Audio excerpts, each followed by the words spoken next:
Hi friends, இன்றைக்கி நம்ம தட்டை தான் செய்ய போகிறோம். தட்டை செய்கிறதுக்கு கருவேப்பிலை வந்து பொடியாக கட் பண்ணி எடுத்து வச்சுருக்கேன்.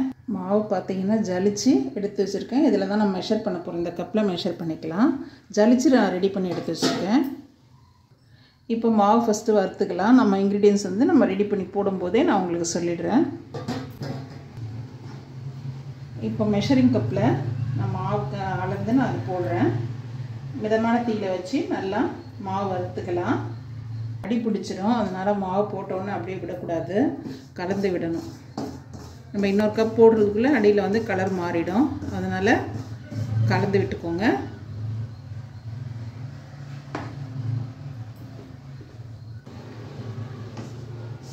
நான் வந்து 2 கப்பு மாவு எடுத்துருக்கேன். இதை நல்லா வறுத்துக்கலாம்.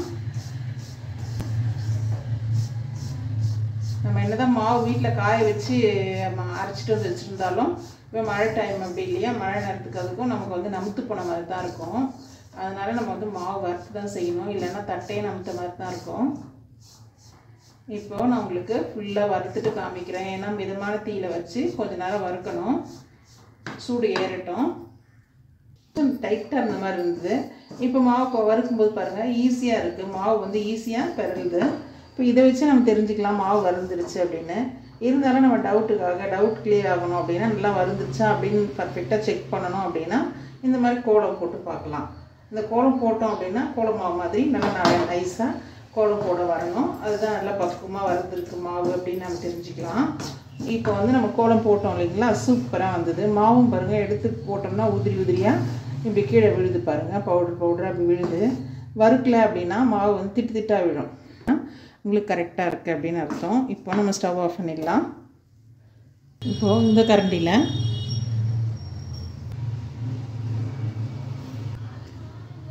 3 கரண்டி என்ன மாவு அப்படின்னு பார்த்தீங்கன்னா உளுத்தம்பருப்பு, ரெண்டுமே சேர்த்து தட்டை வந்து நம்மளுக்கு கிறிஸ்பியாக இருக்கணும் இல்லையா, அதுக்காக தான். லைட்டாக சூடு ஏற்றிட்டு அப்படியே போட்டுக்க வேண்டியது தான். இந்த மாதிரி டீ வடிகட்டுறதுல போட்டு இப்படி ஜலிச்சுக்கோங்க. சால்ட் ஆட் பண்ணிக்கலாம். சால்ட் ஆட் பண்ணிவிட்டு நல்லா இந்த மாதிரி கலந்து விட்டுக்கோங்க. கருவேப்பிலை கட் பண்ணி வச்சுருக்கோம் இல்லையா, கருவேப்பிலை சேர்த்துக்கலாம்.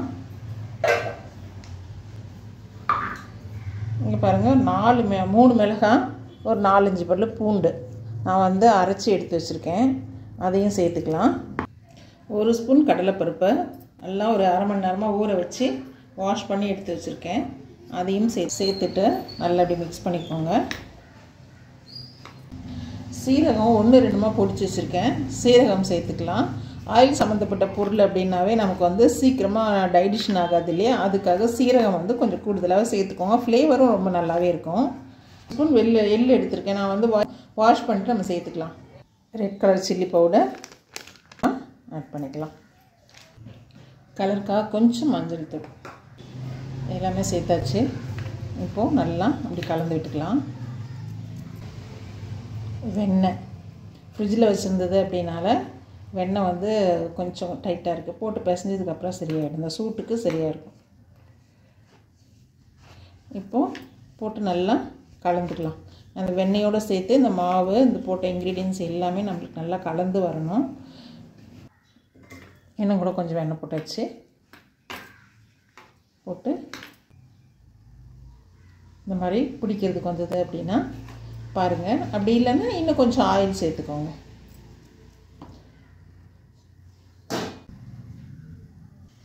சூடான ஆயில் சேர்த்தாச்சு. பெருங்காயம் கொஞ்சமாக கட்டி பெருங்காயம் ஊற வச்சு வச்சுருக்கேன். அந்த தண்ணியை ஜாரில் தண்ணி இருக்கு இல்லையா, மிக்ஸி ஜாரில் நம்ம அரைச்சோம்ல, அந்த தண்ணியே விட்டு நம்ம சேர்த்துக்கலாம். ஏன்னா மிக்ஸி ஜாரில் அரைச்சதில் அந்த பூண்டு இந்த மிளகாலாம் அரைச்சோம்ல, அந்த தண்ணியிலேயே அப்படியே நம்ம கலந்து விட்டுக்கலாம். தண்ணி விட்டு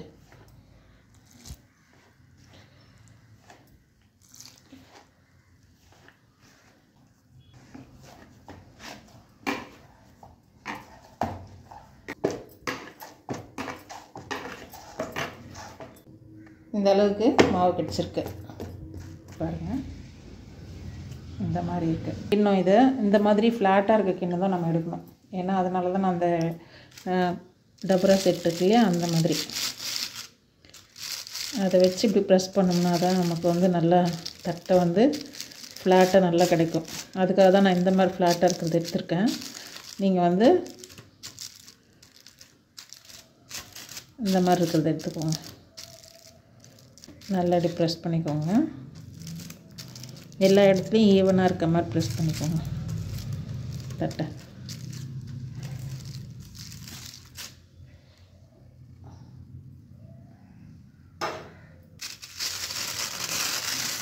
என்ன ஒன்று கவர் வந்து சவுண்ட் கேட்குது, வேறு ஒன்றும் இல்லை. நல்லா வரும், ஆனால் சவுண்ட் வந்து அந்த மாதிரி கேட்குது. இந்த அளவுக்கு நீங்கள் தட்டிக்கோங்க. இந்த மாதிரி வச்சுட்டு நல்லா இந்த மாதிரி கவரை நல்லா அதை க்ளோஸ் பண்ணிவிட்டு இந்த மாதிரி கையில் வச்சு நல்லா ஃப்ளாட்டாக எங்கள் வீட்டில் எந்த பாத்திரம் இருக்குது, டபரா தான் இல்லை, எந்த பாத்திரம் இருக்கோ அதை வச்சு நீங்கள் இப்படியே ப்ரெஸ் பண்ணலாம். இந்த அளவுக்கு நீங்கள் ப்ரெஸ் பண்ணும்போது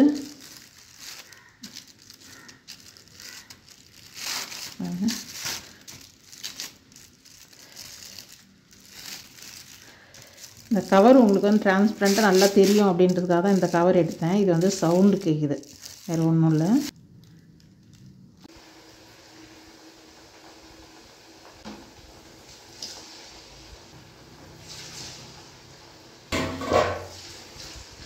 வந்து கொஞ்சம் கம்மியாக தான் விட்டுருக்கேன். ஏன்னா அந்த எண்ணெய் யூஸ் பண்ணுறதுக்கு சுட்ட எண்ணெயாச்சு, அதனால வந்து கொஞ்சம் கம்மியாக தான் விட்டுருக்கேன். ஒரு 5 இன்ச்சாக போட்டு எடுத்துக்கலாம் அப்படின்னு சொல்லிட்டு. உள்ளெல்லாம் வேகாது, மிதமான தீயில வைங்க. ரொம்ப ஸ்லோ வச்சிங்கன்னா எண்ணெய் குடிச்சிடும். ரொம்பவும் ஹையில் இல்லாமல் ரொம்பவும் லோவில் இல்லாமல் மீடியமாக வச்சுக்கோங்க. ஏன்னா நின்று வேகணும், உள்ளெல்லாம் வேகணும் இல்லையா, அதனால் வந்து நின்று வேகிறதுக்காக நல்லா மிதமான தீயில வச்சு நல்லா வேக வைங்க. அப்போ தான் தட்டை வந்து கிறிஸ்பியாக இருக்கும்.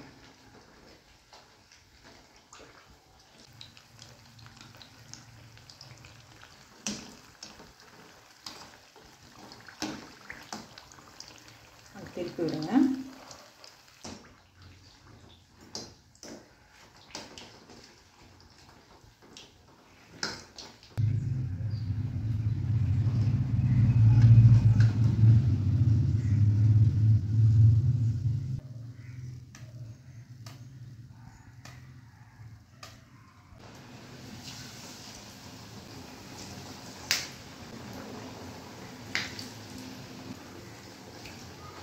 பால் மாதிரி பண்ணி போட்டுக்கிட்டிங்க அப்படின்னா ஈஸியாக நம்ம வச்சு அப்படியே தட்டி அப்படியே போட்டுடலாம்.